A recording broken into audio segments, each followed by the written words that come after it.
31শে December রাত 12টা 1 মিনিটের সময় বাংলাদেশের শহর সমূহে বাজি পোড়ানো শুরু হয়।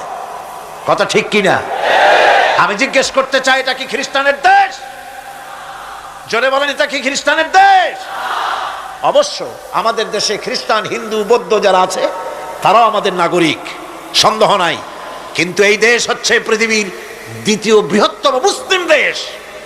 খ্রিস্টানেরা নববর্ষ উদযাপনের জন্য বাজি পোড়াক, ফুর্তি করুক, যা মোল্লায় তাই করুক, কিন্তু একজন মুসলমান এই নববর্ষ উদযাপনের জন্য বাজি পোড়াতে পারে না, বোমা ফুটাতে পারে না, ফুর্তি করতে পারে না। কোন মানে নাই, জাস্টিফিকেশন নাই। এটা যদি করা হয় আপনি খ্রিস্টানদের গোলামি করছেন, এটাই প্রমাণিত হবে। পয়লা বৈশাখ নববর্ষ উদযাপন করা হয় আমাদের দেশে। আজ 2-4 বছর ধরে শুরু হয়েছে পয়লা বৈশাখ উদযাপন করা। পয়লা বৈশাখে সকালবেলায় বাসন্তী রঙের শাড়ি পরে সারা রাত রাস্তায় আলপনা এঁকে রমনা লেকের পাশে গিয়ে যুবতী আর যুবকরা বাসন্তী রঙের শাড়ি পরে সূর্য উদয়ের পানে করজোড়ে সেদিকে তাকিয়ে বলে, এসো হে নববৈশাখ, স্বাগতম হে। বৈশাখও বলে, বাবাজিরা আমারে ডাকতেছো? ওয়েট এন্ড সি, অপেক্ষা করো, আসতেছি। যে বৈশাখকে ডাকা হলো, স্বাভাবিক বৈশাখ কাল বৈশাখী রুদ্র রূপ ধারণ করে 180 মাইল স্পিডে এসে বাড়ি ঘর কল কারখানা ভাঙ্গা জনমের মতো স্বাগতম হে।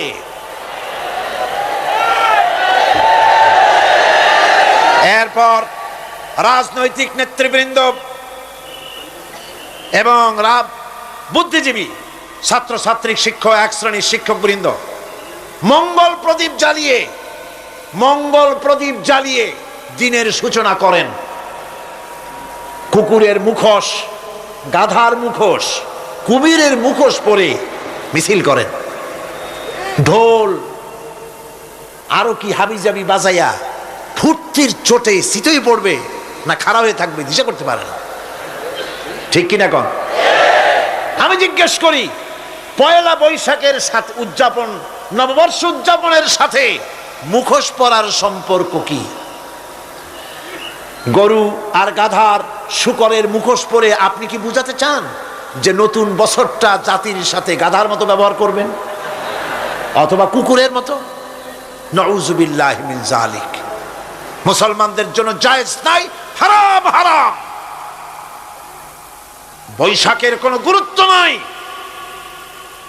পয়লা বৈশাখ যদি কিছু করতেই হয়, ফজরের নামাজ পড়ে, দরুদ পড়ে, তেলাওয়াত করে আল্লাহর কাছে মুসলমানের দোয়া করা দরকার। আল্লাহ, বিগত বছরটা পার করেছি গুনাহ করে, নাফরমানি করে, আগামী বছর আমাদেরকে নেককার বানাও, নামাজি বানাও, চরিত্রবান বানাও, দিনদার বানাও।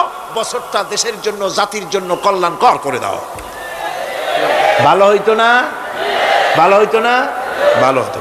কিন্তু কপাল খারাপ, সংস্কৃতির নামে আসছে বেহায়াপনা।